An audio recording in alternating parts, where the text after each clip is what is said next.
এটা হচ্ছে আমাদের প্রথম পেজ, ওয়েব ফর্ম ওয়ানের কোড।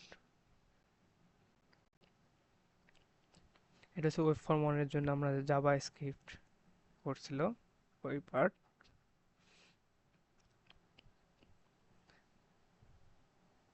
তো ওয়েব ফর্ম ওয়ানের জন্য আমাদের সি শার্পের কোড ইউজ করছি, মাঝখানে ফাংশন ইউজ করছি। এটা হচ্ছে আমাদের সিএসএস ফাইল। আর এটা হলো আমাদের অ্যাডমিন লগ ইনের ডিজাইনের পেজ।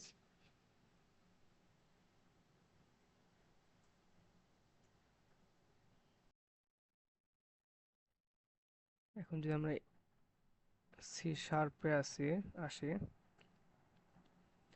এসে অ্যাডমিশনের অ্যাডমিনের অ্যাডমিনের আন্ডার সি শার্প কোড, যেখানে আমরা কুকি সেশন ইউজ করছি।